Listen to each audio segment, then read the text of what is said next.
Board exam बंद होने का दावा। केंद्रीय मंत्रिमंडल ने नई डिग्री प्रणाली को दी मंजूरी। केंद्रीय मंत्रिमंडल का दावा, अब मातृभाषा में दी जाएगी शिक्षा। भारत के कई राज्यों में 10वीं और 12वीं की परीक्षाएं दस्तक दे चुकी हैं और छात्र पढ़ाई में जुटे हुए हैं। वहीं प्रधानमंत्री नरेंद्र मोदी की अध्यक्षता में परीक्षा पे चर्चा 2025 कार्यक्रम भी दिल्ली में संपन्न हो चुका है। परीक्षा पे चर्चा के 8वें संस्करण का आयोजन दिल्ली के ऐतिहासिक सुंदरी नर्सरी में आयोजित किया गया था, जिसमें पीएम मोदी ने देश भर के अलग अलग राज्यों से आए छात्रों से संवाद किया। इस दौरान प्रधानमंत्री नरेंद्र मोदी ने स्टूडेंट्स द्वारा पूछे गए प्रश्नों का आंसर दिया और वहीं कई अनुभव को साझा भी किया और उन्हें मोटिवेट भी किया। लेकिन इस बीच एक खबर सामने आई है जिसमें दावा किया गया है कि 10वीं की बोर्ड परीक्षा अब नहीं होगी। दरअसल नई दिल्ली में केंद्रीय मंत्रिमंडल ने आज शिक्षा मंत्रालय भारत सरकार द्वारा प्रस्तावित नई शिक्षा नीति 2020 को मंजूरी दे दी है। यह नीति 36 वर्षों के बाद देश में लागू होने जा रही है।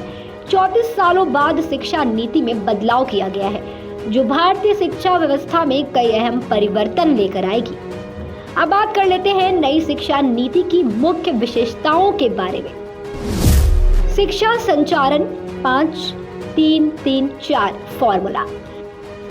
नई नीति के तहत शिक्षा संचालन को 4 भागों में विभाजित किया गया है। 5 वर्ष बुनियादी शिक्षा नर्सरी से कक्षा 2 वर्ष प्रारंभिक शिक्षा कक्षा 3 से 5, 3 वर्ष माध्यमिक शिक्षा कक्षा 6 से 8, 4 वर्ष उच्च माध्यमिक शिक्षा कक्षा 9 से 12।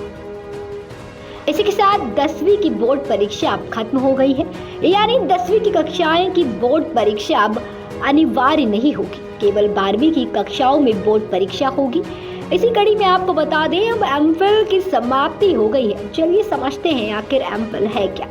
तो बता दें एमफिल का मतलब है मास्टर फॉर फ्रीलांसिंग। अब इसको खत्म कर दिया गया है। उच्च शिक्षा में बदलाव के तहत कॉलेज की डिग्री 4 वर्ष की होगी और आपको बता दें अब 5वीं कक्षा तक की शिक्षा मातृभाषा, स्थानीय भाषा या राष्ट्रीय भाषा में होगी। अंग्रेजी को केवल एक विषय के रूप में पढ़ाया जाएगा। अब नजर डालते हैं नई डिग्री की प्रणाली की ओर। 1 वर्ष बाद सर्टिफिकेट, 2 साल बाद डिप्लोमा, 3 साल बाद डिग्री, 4 साल की डिग्री करने वाले छात्र 1 साल में एमए कर सकेंगे। एमए के बाद पीएचडी। अब एमए करने वाले छात्र सीधा पीएचडी कर सकेंगे। और केंद्र सरकार ने कोर्स के बीच में बदलाव की अनुमति भी दे दी है। आपको बता दें अगर अब कोई छात्र एक कोर्स के बीच से दूसरे कोर्स में जाना चाहता है तो उसे ब्रेक लेकर ऐसा करने की अनुमति होगी। वहीं अब उच्च शिक्षा में शैक्षणिक, प्रशासनिक और वित्तीय स्वायत्तता को बढ़ावा दिया जाएगा और अब 2035 तक उच्च शिक्षा में प्रवेश दर GER ग्रॉस इनरोलमेंट रेशो को 50% तक पहुंचाने का लक्ष्य रखा गया है।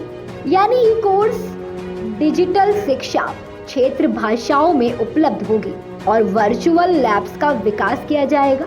साथ ही राष्ट्रीय शैक्षिक तकनीकी मंच NETF national educational technology forum की स्थापना भी की जाएगी। नई दिल्ली के अनुसार सरकारी, निजी और डीम्ड संस्थाओं के लिए एक समान नियम लागू होंगे जिसमें शिक्षा व्यवस्था में समानता और गुणवत्ता सुनिश्चित की जा सकेगी। इस नई शिक्षा नीति के लागू होने से भारतीय शिक्षा के भविष्य में एक बड़ा बदलाव देखा जाएगा। आपका इस नई शिक्षा नीति पर क्या विचार है, कमेंट में जरूर बताएं। कनक मिश्रा की खास रिपोर्ट दस्तक न्यूज़ 24 के लिए।